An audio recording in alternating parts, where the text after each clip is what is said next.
8টা থেকে 8:30টার ভিতরে বাচ্চা নামাজ পড়া বার হয়েছে।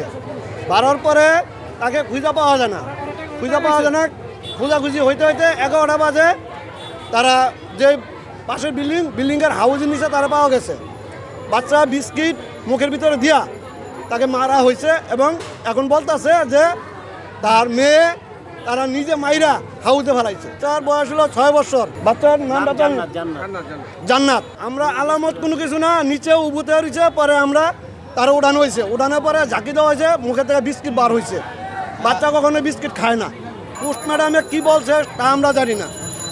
এখন কিভাবে হয় এটা আমরা বলতে পারি না, এটা আমরা এখন বলতে পারবো না যে রিপোর্টটা কি আসে না আসে। তারও আনতে আমরা ধরছি, ধরার পরে ওকে আমরা জানি না, তখন পুলিশের হাতে নিয়ে আসা পড়ছে। কালকে এই পর্যন্ত আমাদের মামলা নেয় নাই। যখন আমরা বললাম যে সিসি ক্যামেরাটা আছে, এই সিসি ক্যামেরা আপনার পুলিশ নিয়ে আসছে, আমাদেরকে দেখায় নাই। তারপরে মামলা নেয় নাই। আমরা যখন এখন মাটি দিবার যাব তখন পুলিশ বলছে কালকে না আজকে যে তারা নিজেরাই মাইরা হাউজে ফালাই দিয়া এখন বাড়িওয়ালাদেরকে ভাসাইতেছে। তখন আমরা সবাই মিলে এখানে আসছি।